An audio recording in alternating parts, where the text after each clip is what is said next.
Hey everyone, this is Pete, and welcome back to Short Play, a series of quick tours of games I like on a variety of platforms, new and old.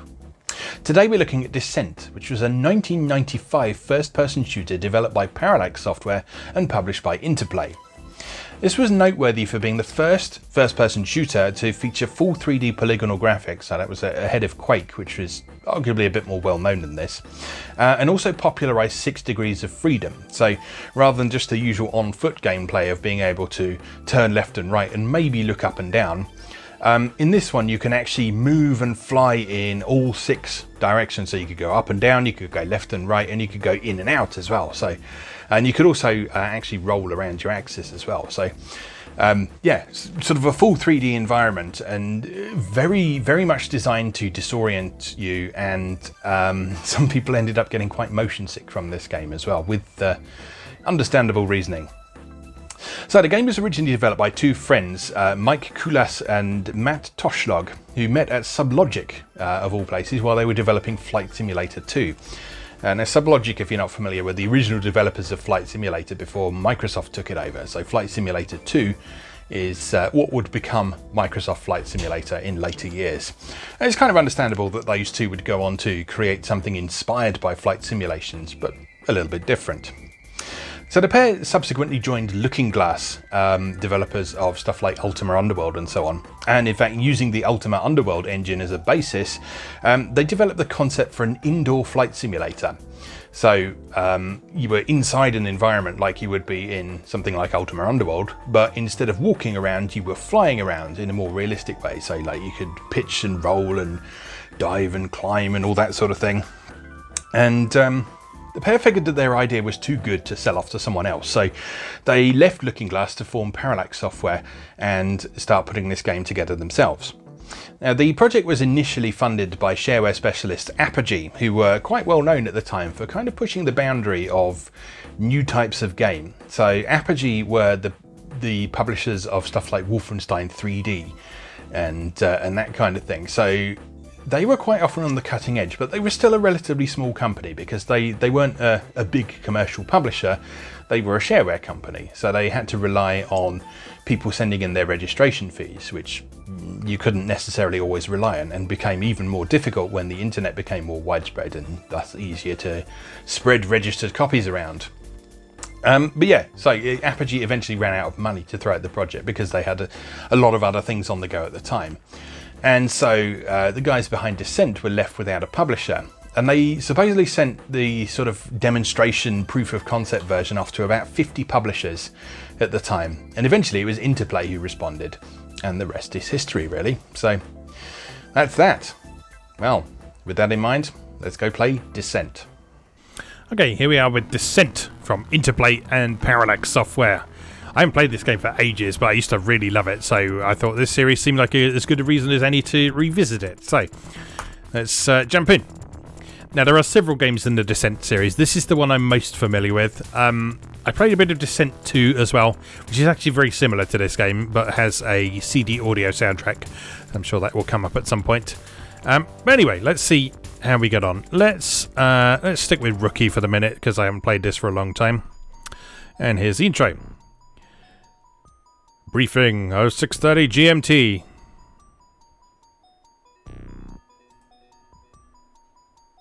When you're ready.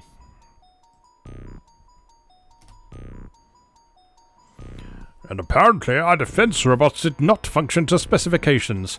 Our Pluto mining stations are now in unknown hands. Worthless bureaucrats. They'd replace us all with robots given half the chance. Briefings are awful. Air is too sterile for human lungs. Endless electric blue schematics sting the eyes. And a suit from post-Terran whose droning voice would make Armageddon sound boring. They needed me. They had the equipment I needed. Why does this fool keep babbling? It's like my experiences with the day job. We have an Israeli-made Pyro GX specially modified for this mission. Fine. Let me go. Some fighter jocks worship their hardware, but I'm not the religious type. The idiot giving the lecture is practically drooling. The hardware is pretty impressive, though. AV-42 Avenger concussion missiles, pair of AG-435 industrial argon cyanide lasers, illegally modified just the way those hardware junkies like them. Do I really need to know the serial numbers? You will have multiple objectives on this mission. You mean contradictory objectives, don't you? Destroy all infected mines, keep the invading force from spreading further. But be sure to rescue any survivors, destroy as many robots as possible, and each one of these objectives is the most important. Why did they have to design this mission by committee? This can only be done by the material defender in situ. Translation from bureaucrates. They're hosed, and I'm the only one who can cut their losses. That's the trouble with working with the largest bureaucracy in human history. Hail the glorious Post-Terran Minerals Corporation. Huzzah! Our remaining defense robotics will smuggle the replacement parts and weapons into the mines. At present, the invader has not been alerted. We are confident that you will have the advantage of a surprise attack, at least until you enter the mines. At that point, you should expect a heavy counteroffensive. I suppose I should be thankful for the small mercies. Somehow, I had the feeling that I would have no advantages at all. The strategic weak spot of our mines is their fusion reactors. They're deep in each mine and completely automated. Normally, we would be able to blow them up from orbit, but all uplinks to our stations have been severed at the source. Knocking out the reactors will cause a system-wide meltdown within a matter of seconds. And when I say system-wide, I mean complete vaporization. Getting out before the mine blows should be foremost on your mind. And foremost on the minds of any poor slubs I haven't rescued yet. The information we have on the enemy is rather sketchy. PTMC intelligence comes through again. Big surprise there. The infected mines now appear to be manufacturing new robots for its needs. Most are based on the designs of common mining mechs, but expect to see completely new ones as well. Whatever has invaded the mines appears to adapt rapidly. While none of the internal monitor systems are responding, defense satellites have spotted a few unmodified mechs near the surface. Here is the latest information from PTMC intelligence. Yeah, these are just enemies that you will encounter along the way. This is a standard emergency exit. This is important. It's hardwired to open in the event of reactor failures. Those weren't words. Locating the exit hatches before destroying the reactors would be wise. Yes, I guess it would. Yeah, okay, we get it. Right, and we are into the game. So, the way this game works is much like a first-person shooter, except you're in a ship instead. So, you can control it by the mouse, which is what I'm doing here. You can also control it by a gamepad if you prefer. But the mouse is probably preferable. Now, the default control scheme does not use WSAD controls, but you can set it up to use those, and I recommend you do so. Right, so our job now is to explore these mines, find the reactor, blow it up, and get out again. While trying not to get shot to shit.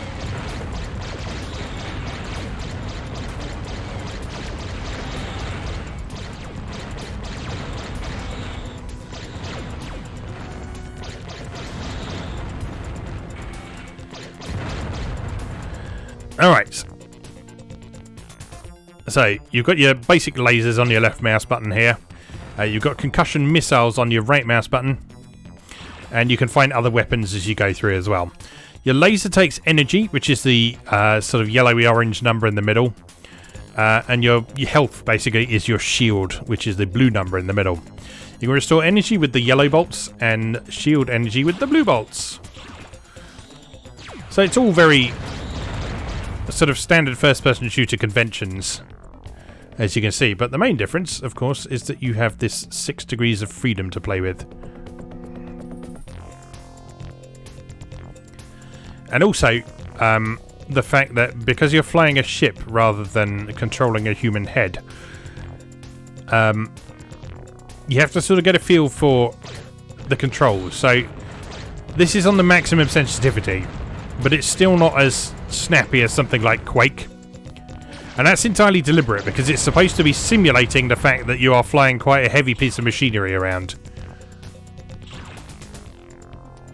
And it works. I don't think this game would have been nearly as effective if it hadn't incorporated some sort of acknowledgement that you're not just doing normal mouse click, you're piloting a craft.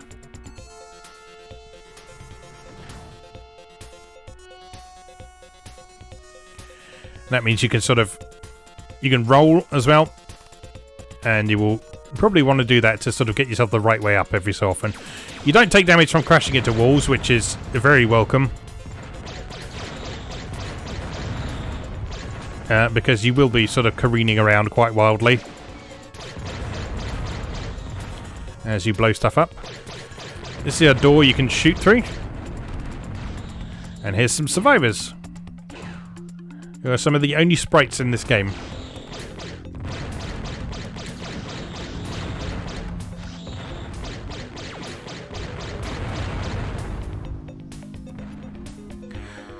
Yeah, I used to really like this game when I was a kid because it was sort of one of the more visually impressive games for the PC at the time.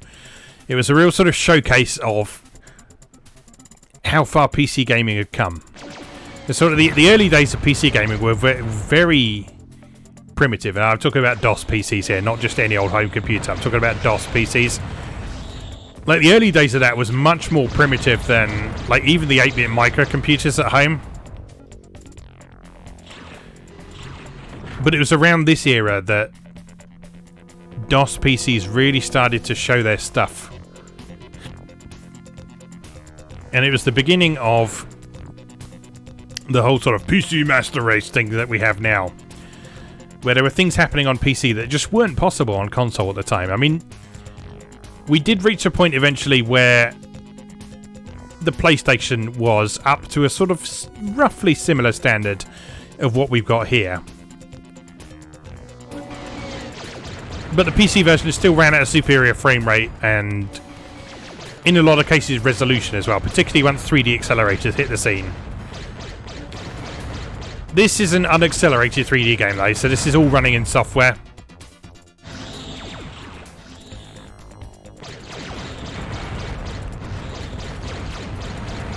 So this was one of those games that sort of convinced a lot of people to upgrade their processors to sort of high-end 486s and Pentiums and that sort of thing.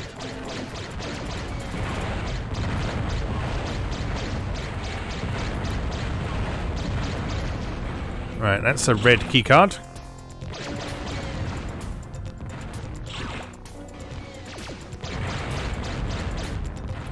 But yeah, just the flying aspect of this game really adds sort of something very different to its overall feel. It's the big thing that makes this game unique. Even today, I mean, there aren't a lot of games like Descent out today. There's the red door.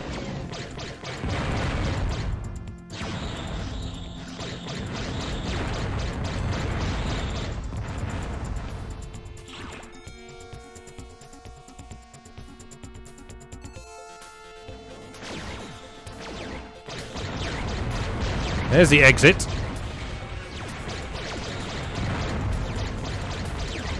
Oh, and it's right next to the reactor, as it happens.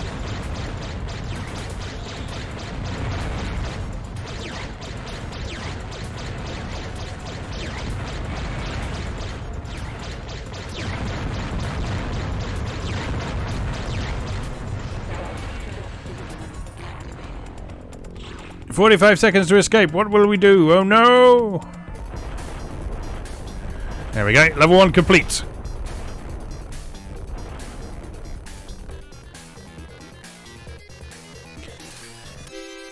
And that is how Descent works. So, we then continue on to the next level. You have some story, if you care.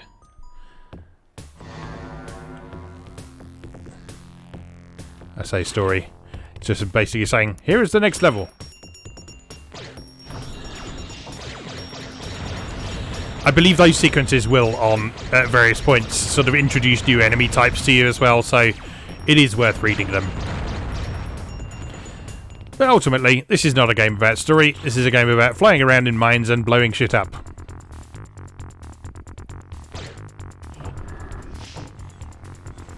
While enjoying that glorious ad-lib soundtrack.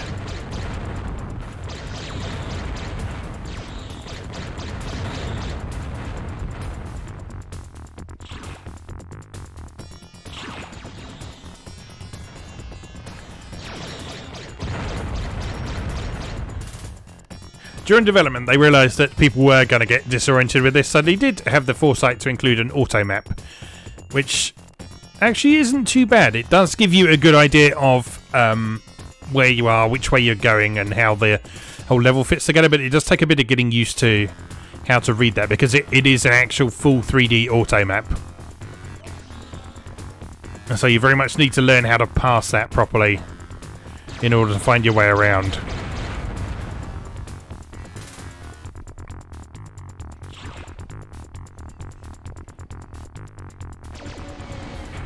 Oh. Stop shooting me, please. And you.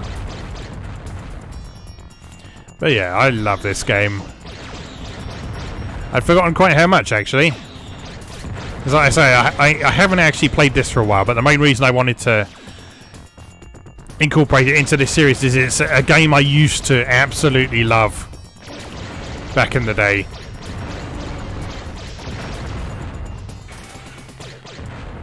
It was a real showcase for what PC gaming really meant back in the MS-DOS era. Ooh, hello. Sneaky bastard. Proximity bombs, eh?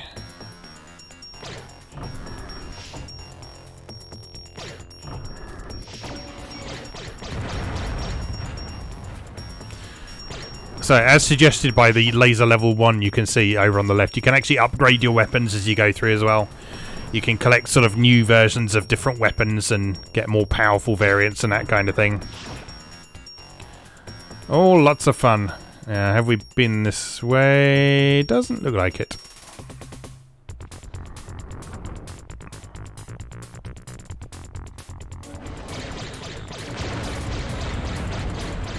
Lots of enemies. Back up, back up, back up. Reverse, reverse.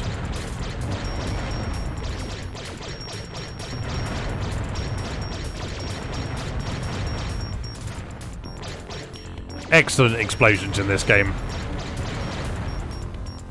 The way things fly off them and they sort of shatter into pieces and all that sort of thing.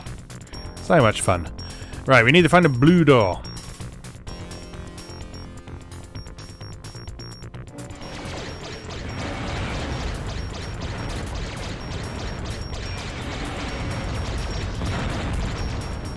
Oh. Looks like we found the hostages for this level. They always seem to be behind one of those doors, which is why they need rescuing.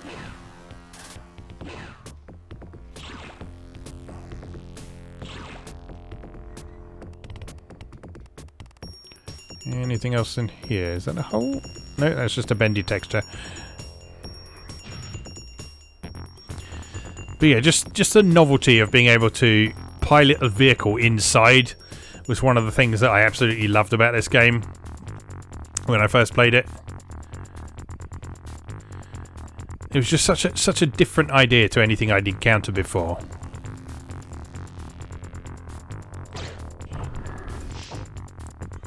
And as I think I've mentioned on various series that I've done before, I used to absolutely love games that unfold from a cockpit view. And this game's got a great cockpit. It's like you can really imagine yourself sitting in here. You can actually play the game full screen if you want to, but I always preferred playing it with the cockpit because it just felt a bit more immersive.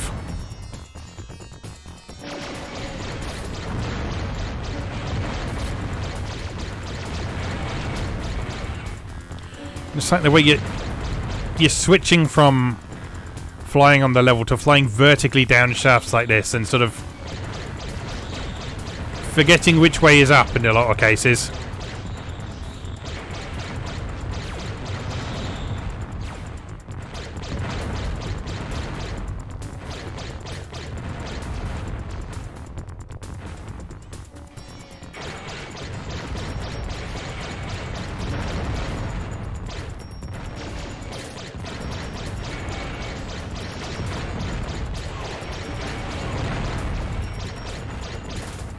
I also very much appreciate the fact that this game isn't as monstrously difficult as a lot of its sort of contemporaries in the first-person shooter genre.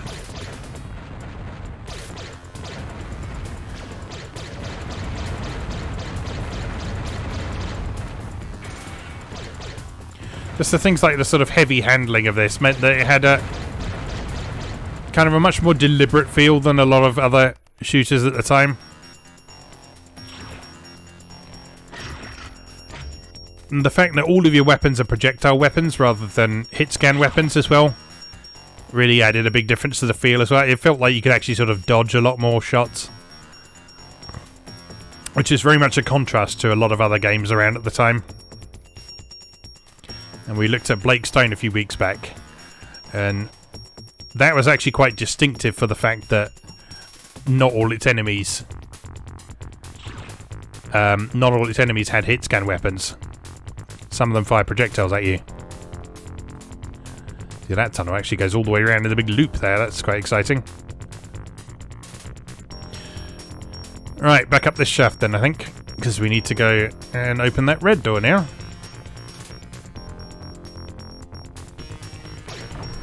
So you see, you're still basically doing the same things that you were doing in other first-person shooters of the time. You're just doing them in 3 dimensions at 6 degrees of freedom instead. Which was enough to make this game incredibly distinctive and unique feeling.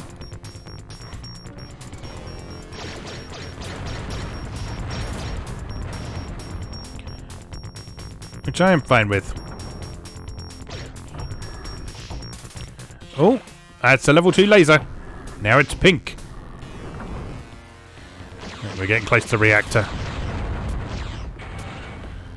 Need to make sure we find the exit first. There's some homing missiles.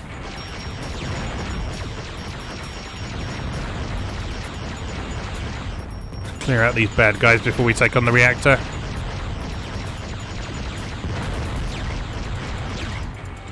Because I don't actually know where the way out is.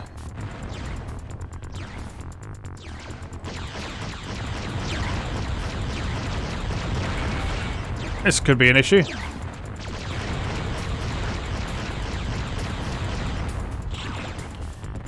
My 28 shields could also be an issue. Is the exit marked anywhere? It doesn't appear to be.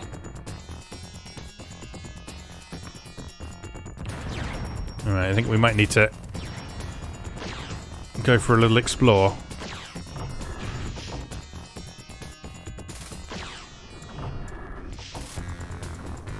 Anyway, we haven't been yet.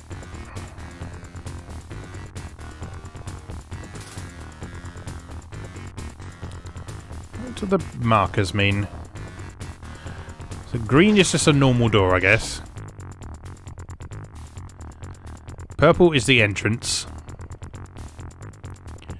The colours are the coloured doors.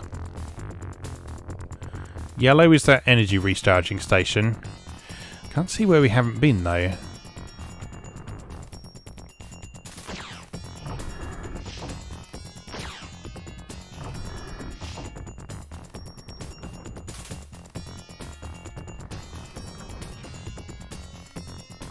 Yeah, we definitely came this way.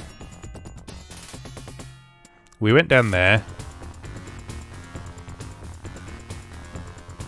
Pretty sure we've been up here. Yep.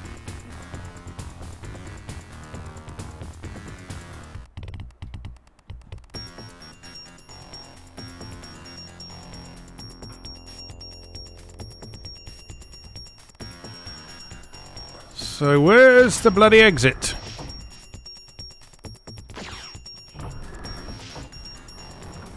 It's got to be somewhere near the reactor then, I guess. Because we haven't seen it. Oh, there it is. Sneaky.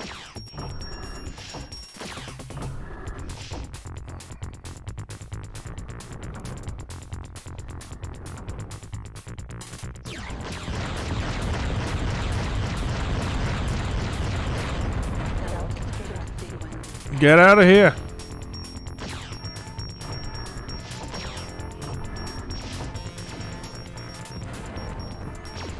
And up and out. Yeah, this is really fun. I'm really enjoying myself right now.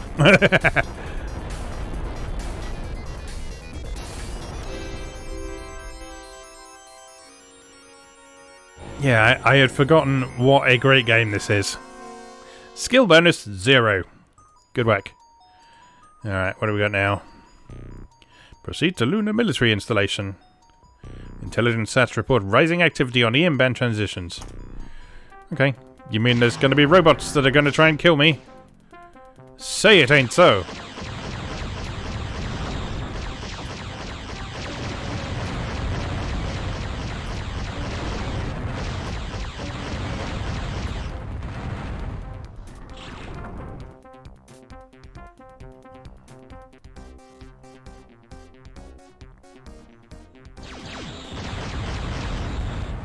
Get out of here. I've got a level 2 laser. And you, sir, can suck it.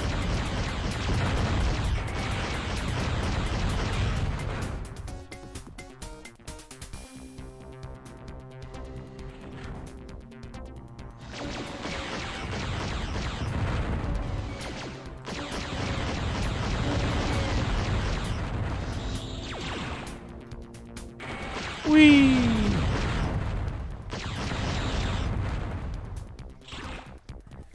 Oh yeah, I can't get over what a good time I'm having with this game right now. Just moving around in this game is an absolute joy.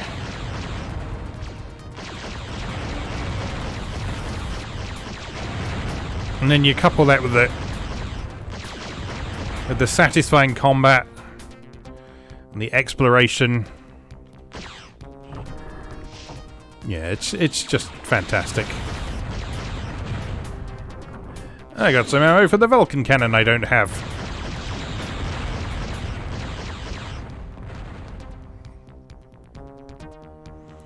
What's up here?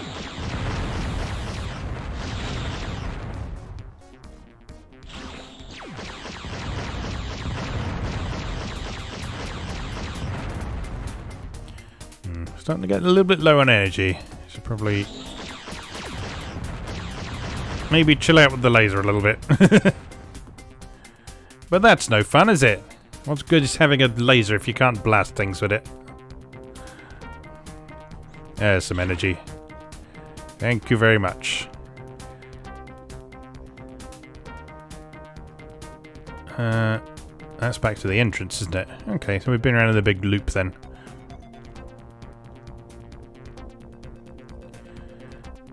Did we go down here before?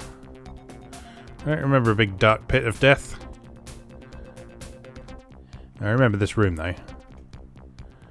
I've not been this way.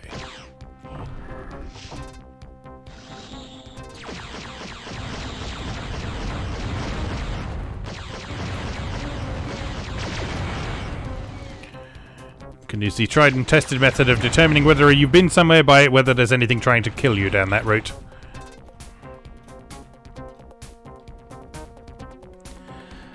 Cut that mid-90s lighting.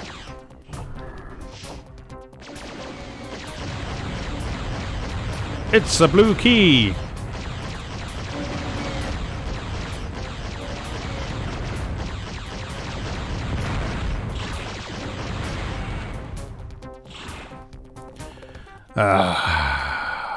Sweet. Right, now to find where the hell that blue key goes. Can we go up there? No, that's just ceiling. Have we found a blue door yet? We have.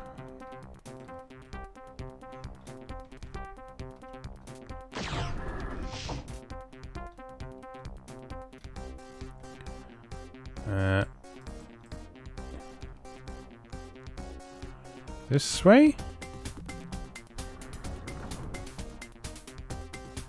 I think. Yes, there it is.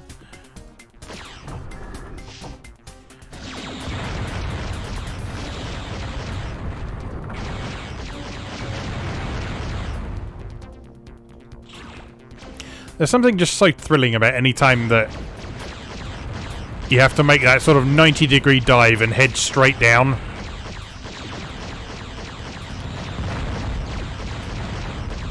Because that specific thing, that specific change of direction is precisely what you don't do in a regular first-person shooter. in most first-person shooters, you don't jump down pits because there's usually death at the bottom of them. Whereas in this, a pit is just somewhere new to explore.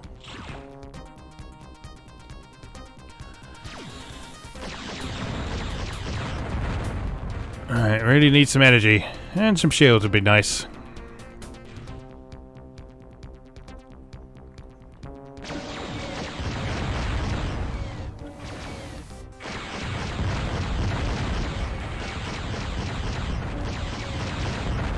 Oh, there's a key.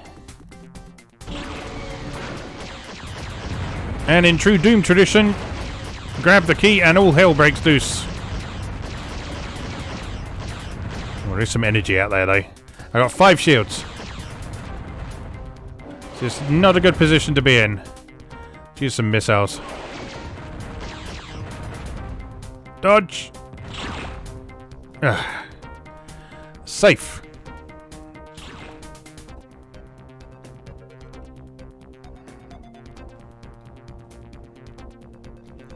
Alright, now we need to find a yellow door.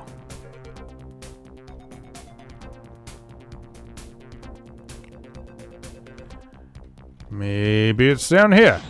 Oh!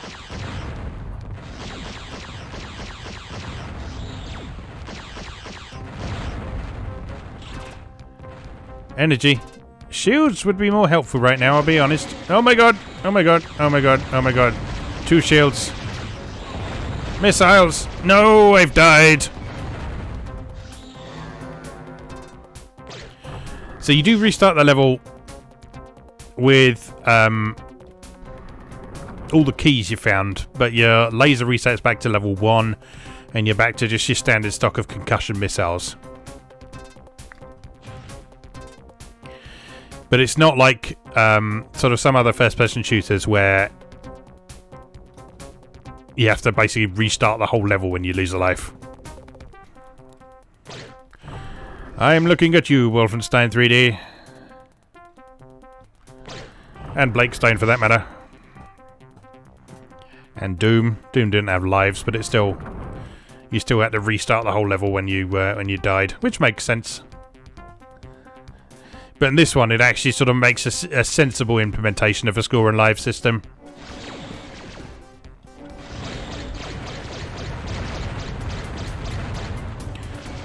Also,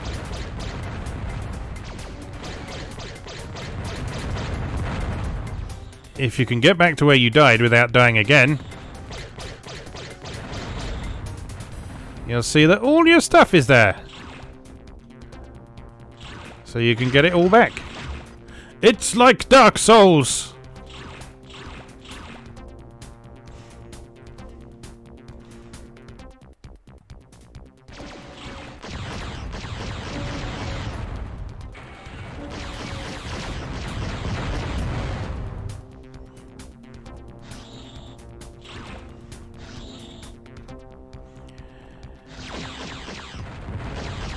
I joke, but that sort of mechanic of doing a corpse run was around in quite a lot of early...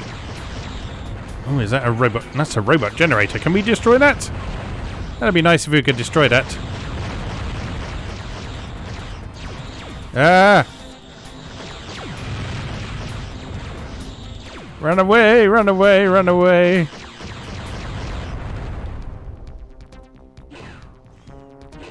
Alright, folks. Everything's fine. Everything's fine. There's nothing to worry about. Nothing at all. Nothing at all.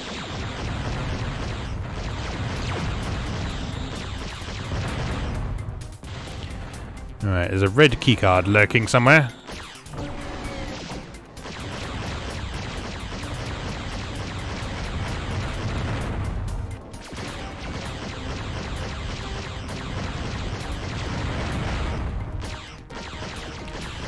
I'm aware of how many times I've said this today already, but I'm having such a great time right now. This is such a great game. Alright, there's the exit. And there's the red keycard. How convenient. Oh, so many robots.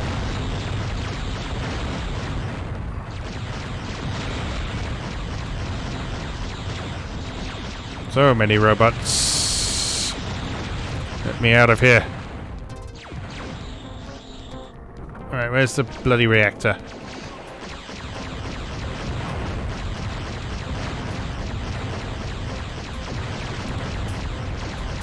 See, circle strafing in true 3D is so much fun. It doesn't make you at all dizzy.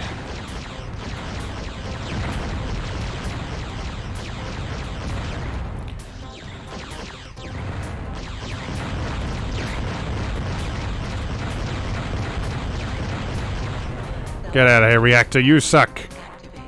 Where is the door?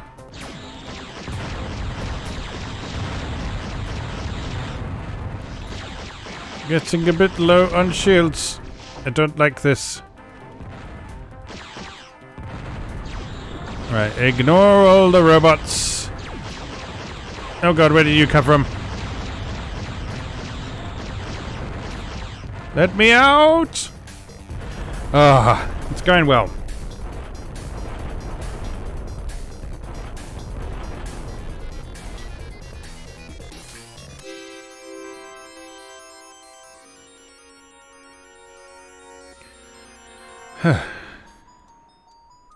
Right, we've been going half an hour, so let's maybe try one more level, and then we'll call it a day.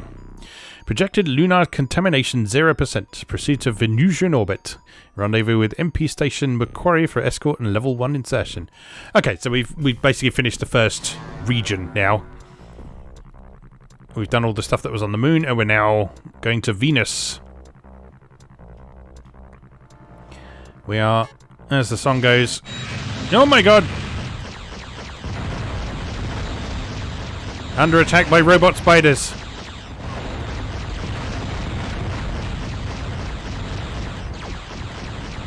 God, they are unpleasant. Down to 25 health already. Maybe our playthrough will be over sooner than I thought.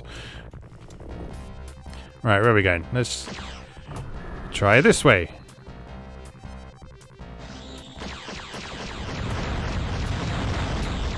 No, get out of here. I don't like you.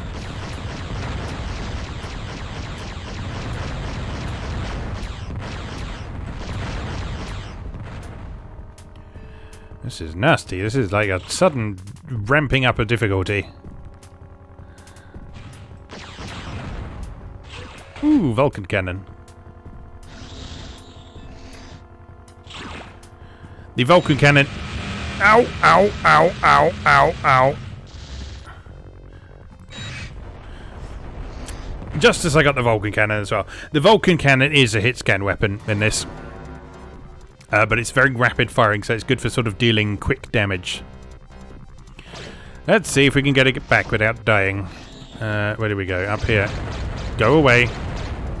Oh, extra life. 100,000 points. There we go.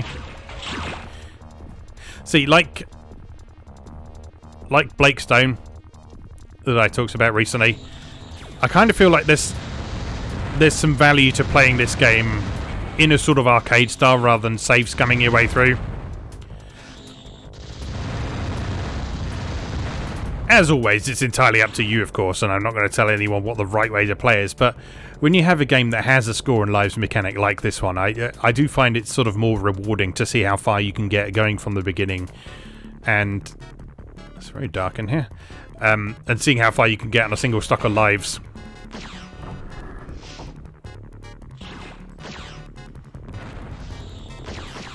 And then taking advantage of, like,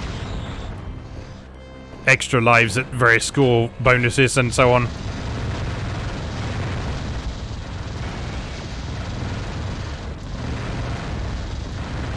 Die! It's a very noisy car outside. Please excuse me.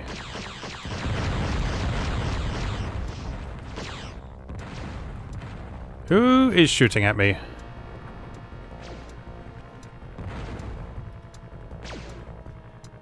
Oh, you are shooting at me.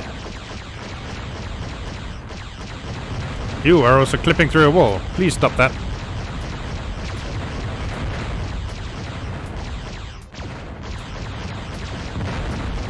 Well, there's a red key over there that I currently can't reach.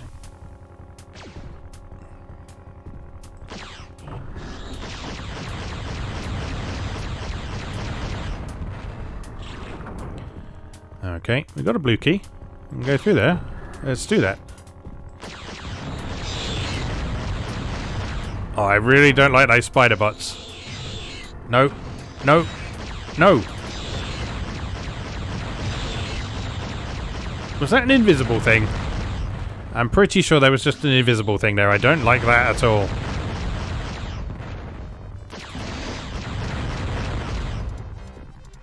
Yeah, this is getting much more difficult from this page onwards. Ooh, what is that?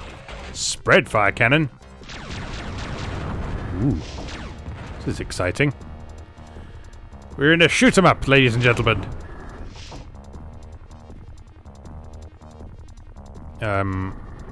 Fuel? Sure. Give me some fuel. Whoop.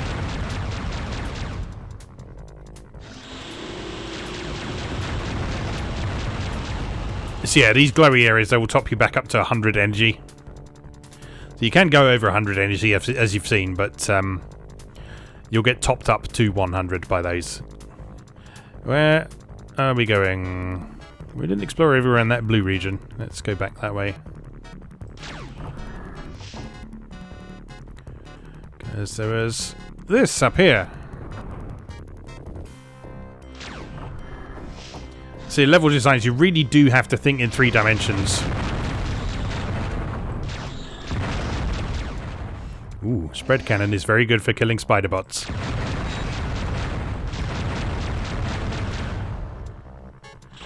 I am very much all about things that kill spider bots easily. And lots of shields. Thank you very much indeed. Hostages? What is up, my man?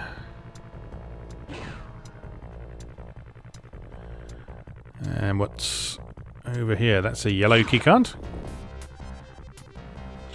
Some more Vulcan ammo. And I guess that's probably everything we need from here.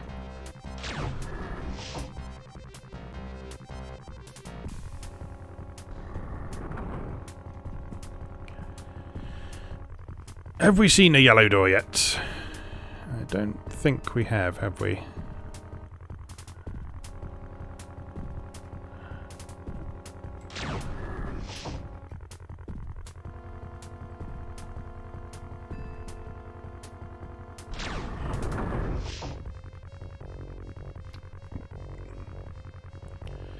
Where are we going?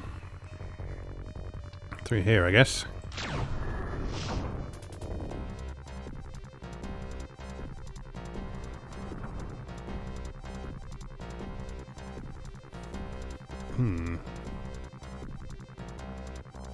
What's that red blob there?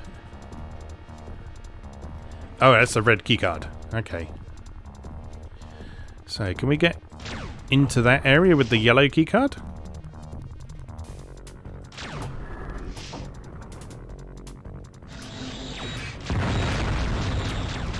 Oh god. Murdered them all.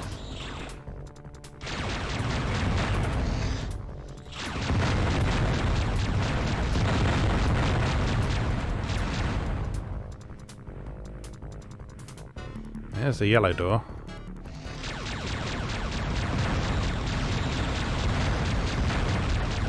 Let's take care of these bad boys first.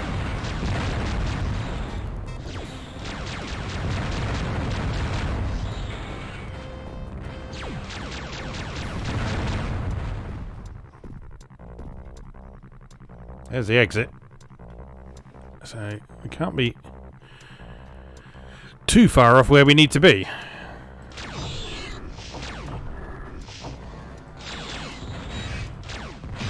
Ow. Oh god, there are invisible ones. Oh, and the spider generator. It's like my least favorite kind of generator.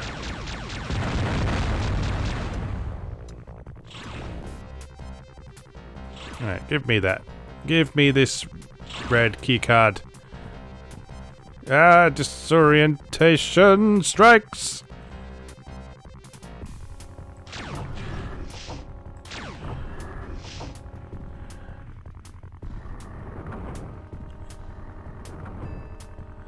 Right, so the exit is in the roof of this room, isn't it?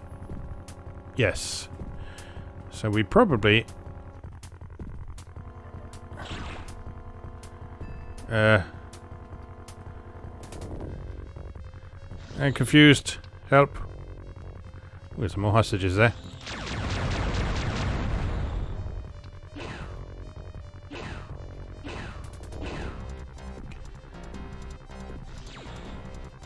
Aha! Little side passages, you say? Ow. Oh, I actually got a lot more health than I thought I did. It's energy we're a bit short of. There's another one of you nasty boys.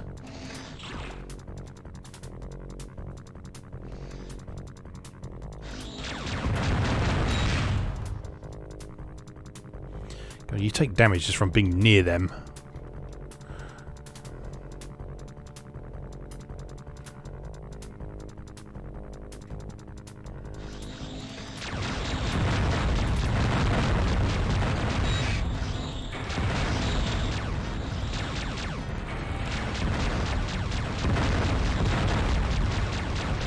I thought we were near the reactor because the exit was there, but apparently we aren't. Red door. There's the reactor. There you go, you complain enough. And everything just sort of sorts itself out, really.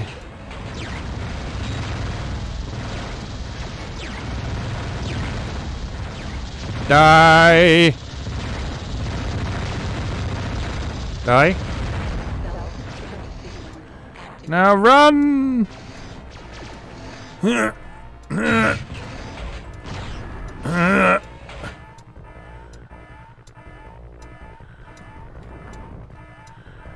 me out of here.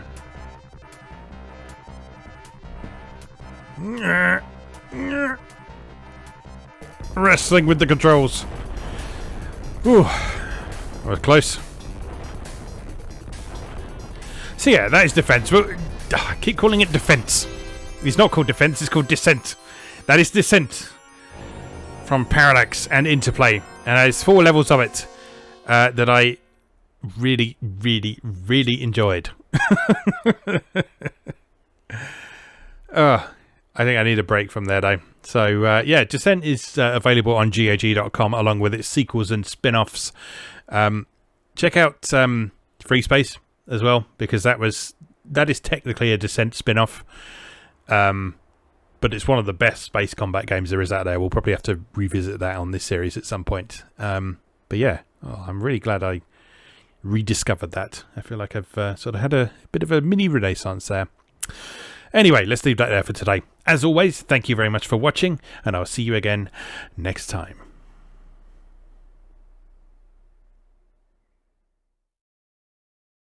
Thanks for watching. If you enjoyed this video, please help out the channel by leaving a like or a comment and subscribing. Be sure to check out moegamer.net for new articles on Japanese and Japanese-inspired video games, new and old, every weekday. Every month, Moegamer features an in-depth exploration of an individual game or series as its cover game, so be sure to check the archives to see if your favourite has had a deep dive yet. If you'd like to support the site directly, please consider becoming a patron or buying me a coffee. You can find links to do both down in the video description. Thanks again, and I'll see you next time.